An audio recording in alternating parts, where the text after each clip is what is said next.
Because what a division is simply a split up of a partnership where the resulting entities, which are called resulting partnerships, each is viewed as a continuation of the original partnership for tax purposes, because and only because members or partners of each of the resulting entities held more than 50% of interest in the original entity, which is called the divided partnership.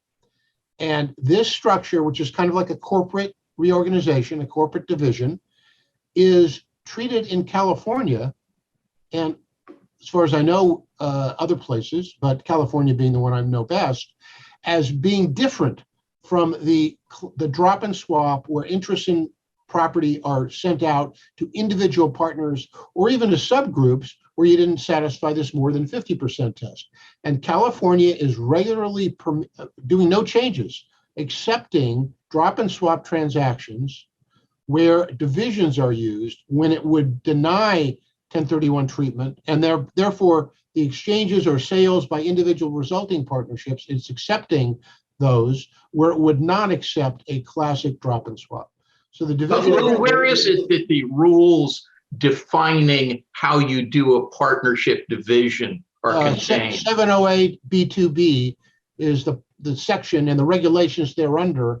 The more than 50% test is both in the statute and in the regulations.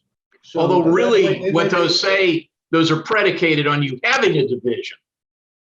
Yes. In other words, they say, if you have a division, then these are the consequences. I guess the problem I've always had is assets up. Mechanically, what happens in a division is we typically form the entities that will be the resulting entities as wholly owned subsidiaries of the original partnership. We figure out what percentage of the property needs to go into them while they're still wholly owned. A deed is transferred from the partnership down into them, and then interests in them are transferred out to the required people. The biggest problem in divisions is this more than 50% test, because if you have partners who really don't have more than 50% who are trying to split off, then you have to add to the resulting partnerships that they control enough other people to get over 50 of the original group. And I call those people the stubs, because they really don't want to tag along. They're there only to facilitate this structure. Couple of issues. One, are they really partners, which they have to be? And two, how do you get them out at the end of the day if you don't want to leave them in? Dick, I think you want to say Lou, I want to emphasize, though, one thing on and I think the division works if it's done properly. But I've had a lot of luck with my clients. And by the way, this is good legal practice from my view, is stay on top of your clients who have real estate and what they're going to do. Because what I try to do, of course, is do the drop and swap before they have the contract for sale, before they have the LOI, because I want to emphasize, we raised some issues with drop and swap, but drop and swap, if done correctly, works. And as long as you can get your client to enter into a bona fide tenancy in common and give good rights, especially, with property that is, well-functioning property, which they know they're going to eventually sell, to do a drop and swap is something a lot easier than doing a division. If you do not have a special purpose entity, and the special purpose entity is a real problem.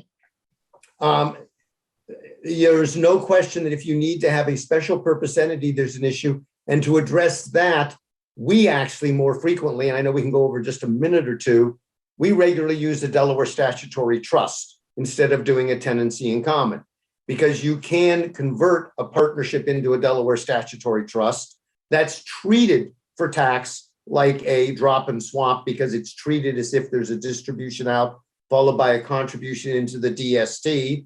The red DSTs are permitted under Rev Rule 2004-86, but then have to comply with the DST requirements, which of course are restrictive in their own way. But when the lender's insisting that there be a special purpose entity to hold the property, we are then looking at doing our drop and swap via a DST election. People will hear that referred to as a synthetic drop and swap from time to time.